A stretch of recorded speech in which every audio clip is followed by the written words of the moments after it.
Meditation on Darkness, Finding the Light Within, by Mary Beth Spencer. Imagine that you are standing in a crowd of people walking through the most beautiful displays of the winter seasons. Every direction you turn is a celebration of the various holidays. It's so crowded you can't really see anything. You feel hands on you, pulling you in different directions. You don't know where to go.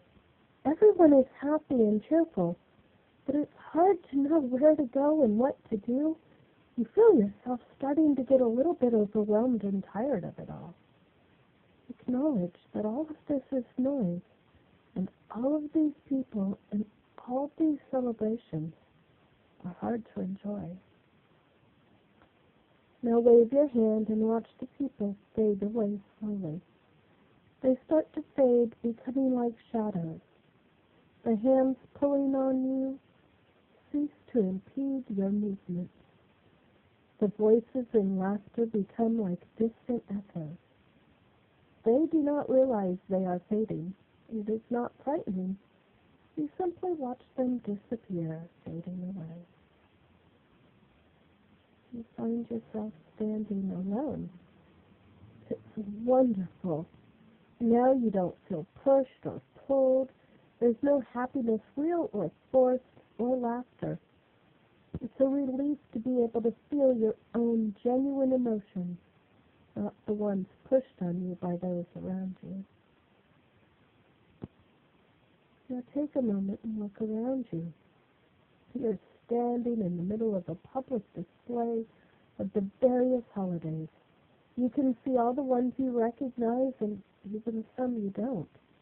There's the obvious Santa station with the candy cane lights, the spotlights on the chair, the candy cane decorations, and the neon sleigh on the roof attached to 8 not-so-tiny reindeer. The Santa station glows with the reds and the bright white lights. Next to it is a fake living room, perfectly decorated for the season. It has the greenery, the bows, the presents glowing with an unworldly light from within as they are piled under the perfect Christmas tree. The tree itself is covered in tinsel and ornaments over the hundreds of thousands of lights on each and every tiny branch. At the top is a star that could help airplanes land safely, throwing light out into the park like a beacon. It is like you wish your house could look. It's perfectly decorated, not a single mess in sight. No needles on the floor, despite it being a real tree. It is amazing, magazine-ready, unreal, and exactly what you wish your house could be, and never really is. You see the nativity scene. Even that scene is covered in white icicle lights, blue lights up high for the sky, another brilliant star. Even lit animal statues decorate the scene. Angels glow up above the stable. The baby in the manger throws light up into the air. Across the way, the menorah is lit and glowing. Each of the 6-foot candles is sparkling, not real candles, no real fires. But the light is bright, beautiful, and amazing. They light the way across the park. You see more lights. Kwanzaa, Diwali, even the pagans have a display of Yule lights, and the scientists have a display of the sun and the earth that requires more lights, more decorations, more stuff. Now you move your hand again and watch all of those displays fade away. All their lights go out first, and you just see the events.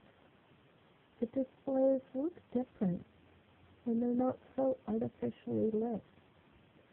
There is more realness and more sincerity in their being, and they are simple and unlit. But even they are fading away, dissolving into nothingness.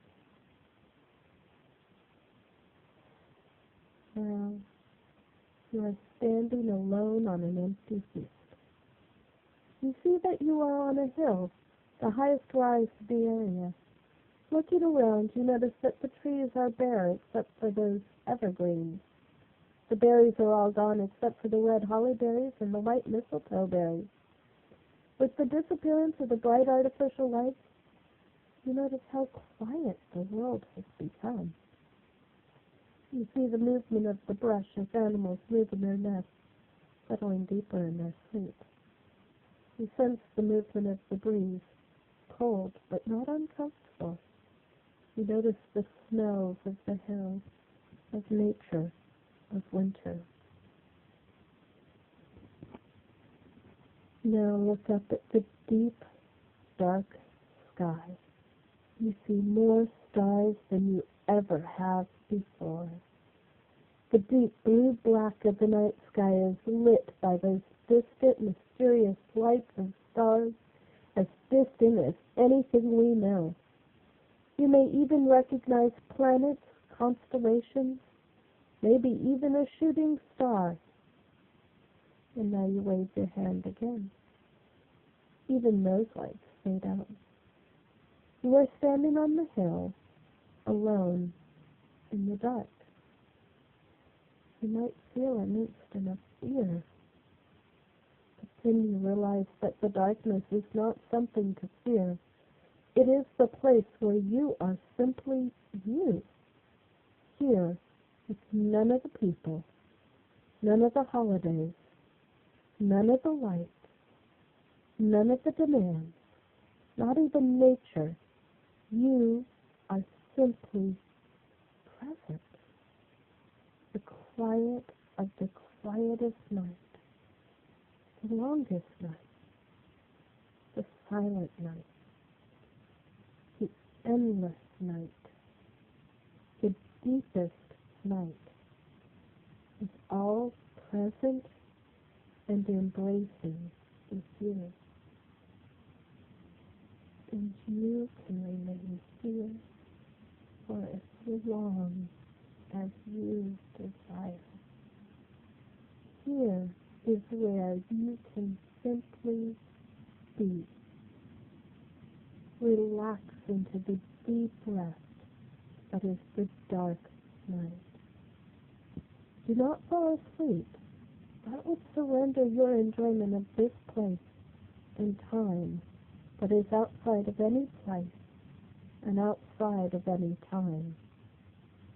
Float here, totally supported, without fear, without worry, without the pulling of other hands, without the holidays, and accept the deep darkness that is the true heart of the season.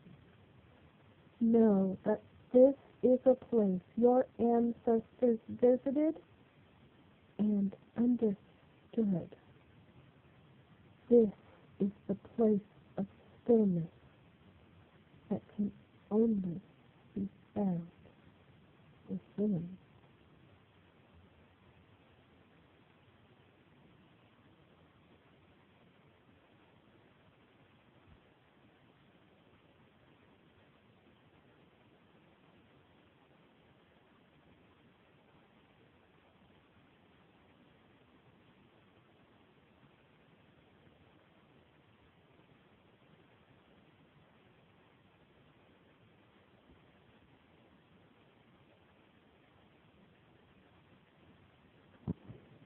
Now is the time to welcome the light back into our lives.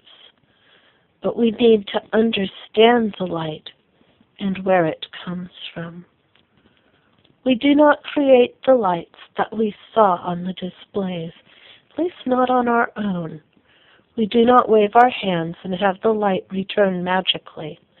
The light comes from others.